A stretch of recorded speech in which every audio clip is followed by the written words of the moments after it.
Bonjour, je commence une nouvelle série de vidéos dans laquelle je veux configurer un peu mon VS Code avec un agent IA pour avoir disons, un co, euh, voilà, pour faire du pair programming, ok.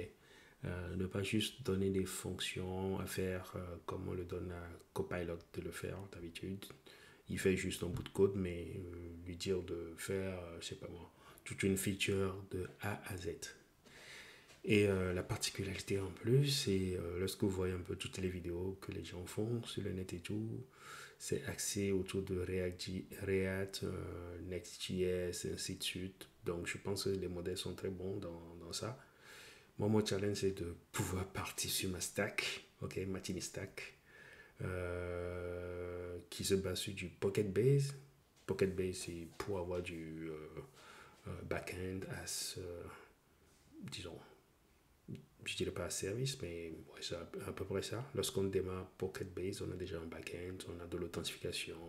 Alors, je vous montre un peu à quoi ça ressemble rapidement. Voilà.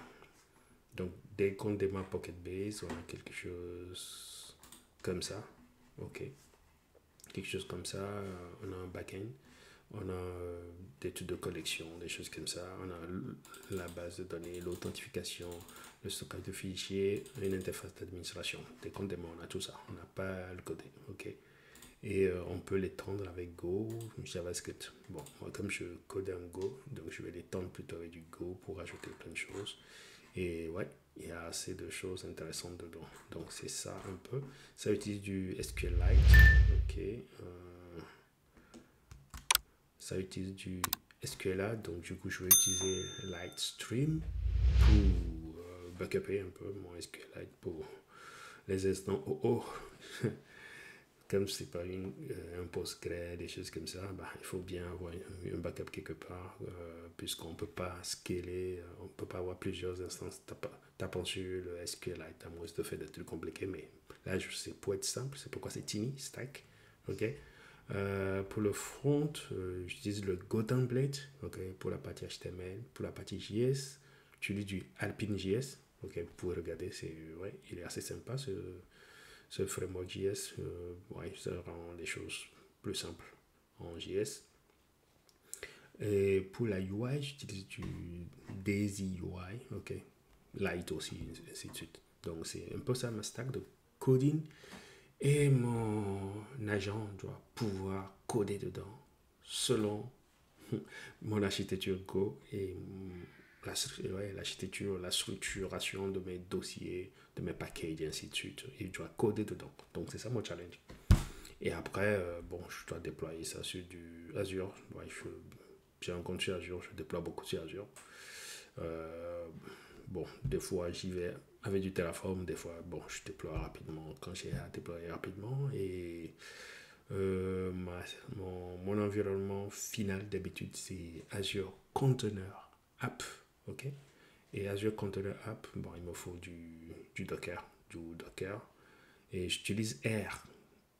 R, ça permet de faire du live reload pour coder facilement. Ok, en Go.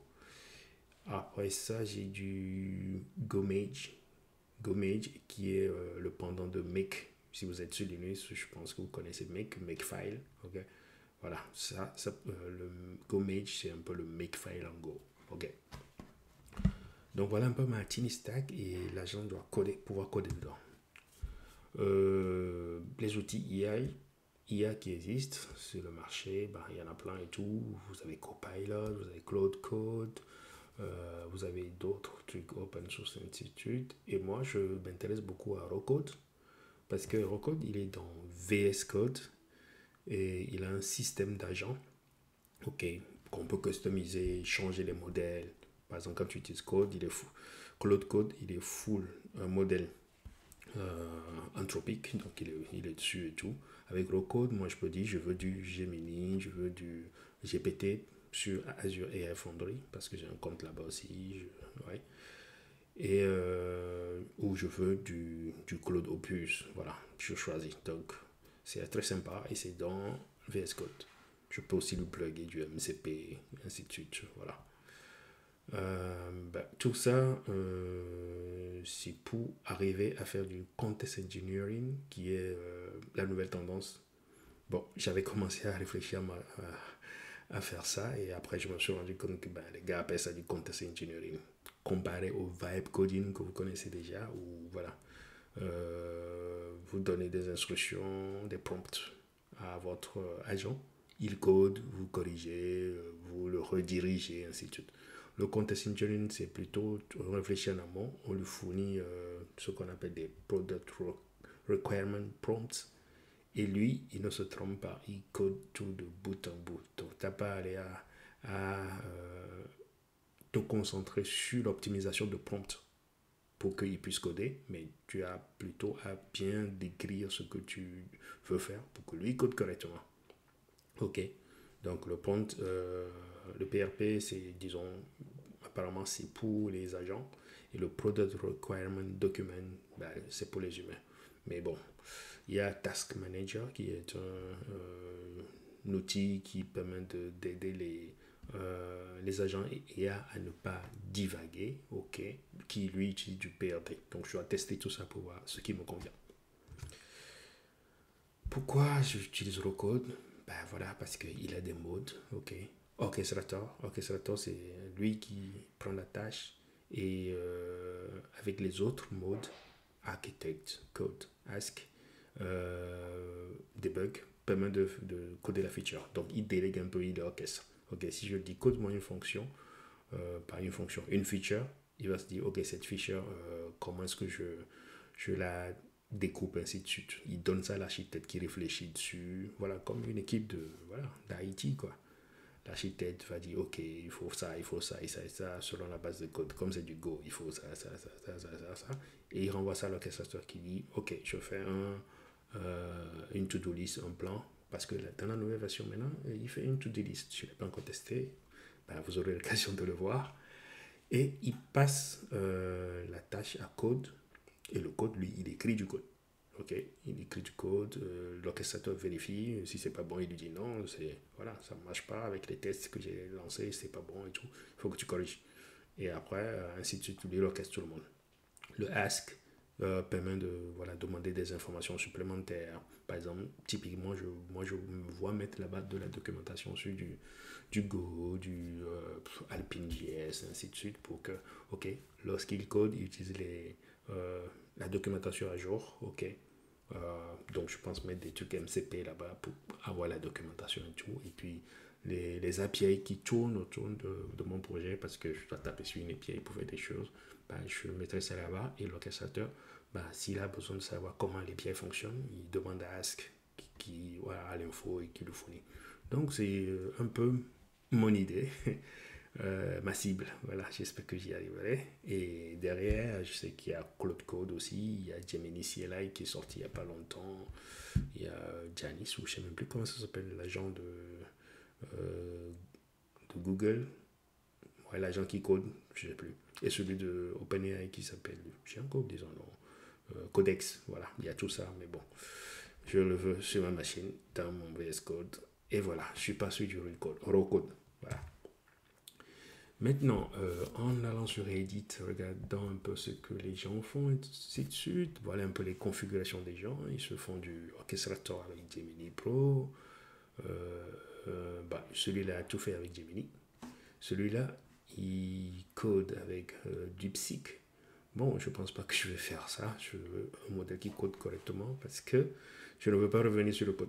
Je veux que ça marche du premier coup, ok.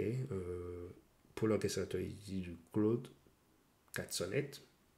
Ouais, ok. Mais moi, je veux plus tester quelque chose comme ça, ok. Mon orchestrateur, ce sera du Gemini Pro. Architect, ce sera O3. Le code, je vais tester Claude, ok. Claude Code, je vais le tester. Je vais tester aussi les modèles de Entropy, Sonnet, le Opus et le Sonnet 4. Et Gemini Pro, je vais voir lequel code bien, je vais le garder. Claude, il est super cher, c'est pour ça. J'ai pas vraiment envie de l'utiliser, mais bon, on verra. Et comme je l'ai dit, le Ask, je vais utiliser du Gemini Fly plus du MCP. Donc voilà un peu les benchmarks. Okay? Les gens ils font des benchmarks pour savoir quel modèle code bien. Et ces benchmarks, il y en a un qui s'appelle SWE Bench. Okay? Donc si on voit le tableau, on voit en même temps que le modèle Opus de Anthropic, il code bien. Ouais, il code bien. De 72%, tu lui donnes une tâche, il résout ça bien. Avec un taux de réussite de 72% jusqu'à 79%. Ok. Après, tu as le Sonnet 4 qui va de 72% à 80%. Sonnet 3, ok, bon, je pense que je ne vais pas l'utiliser celui-là parce que si je dois l'utiliser, autant l'utiliser Gemini Pro parce qu'ils ont les mêmes taux de réussite. Ok, et je pense que Gemini doit être moins cher que le Sonnet 3. Après, voilà, le codex de OpenAI est là. Le O3, il est pas. Ouais, apparemment, il est meilleur que Gemini Pro. Ouais, c'est pas mal ça. Ok, je vais tester tout ça. Mais en termes de prix, le tableau en bas, vous voyez un peu, le Opus 4, il te fait $15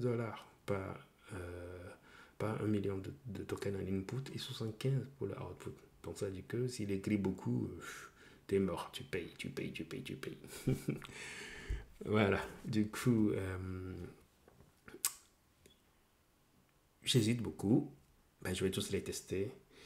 Au pire, je serai sur du Sonnet 4. Et si je fais le radin, je vais rester sur le Gemini 2.5 Pro. Ok. Ouais. OpenAI O3, il est sorti. Je ne sais pas encore c'est quoi ses performances.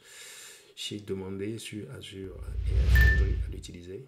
Bah, j'espère qu'ils vont m'autoriser à l'utiliser parce que là-bas, ils font des tests d'éligibilité pour les nouveaux modèles qui sortent avant de vous autoriser à l'utiliser. Et moi, j'utilise beaucoup Azure et Foundry pour les modèles OpenAI. Donc, je ne l'utilise pas directement sur la plateforme OpenAI, mais je l'utilise sur Azure, quoi.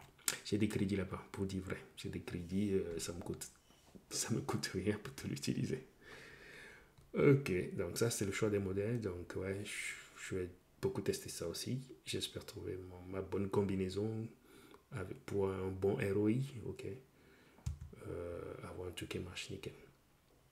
Maintenant, en allant dans le sens du contest engineering où on laisse l'agent tout coder, ok. Ouais, c'est là où je veux arriver. Je veux juste vérifier les trucs et tout, voilà. J'ai déjà ciblé des choses, ok. J'ai Task Master AI qui tu lui donnes un entrée, un product requirement documents, ok. Il te crée des tâches là-dessus à base de ça, oui. Et ces tâches, il configure des agents, Rocode, GitHub Copilot, Claude, pour suivre un peu voilà, tout ce qu'il aura généré. Donc ça fait que l'agent il est focus sur les tâches à réaliser. Il ne devine pas, il demande à Task AI chaque fois qu'il doit coder un truc, c'est quoi la tâche à coder et les inputs. Ok. Et quand il finit, c'est via MCP, hein, il redit à Task Master qu'il a fini de coder la tâche et ben, la tâche est mise à jour. Et puis Taskmaster, il met aussi des complexités sur les tâches, il peut les découper. Voilà. C'est assez intéressant, mais ça utilise des Product Requirement Document en entrée. Oh, les gars, ils disent, ouais, pour que ça marche bien, il faut utiliser plutôt des PRP, des Product Requirement Prompt.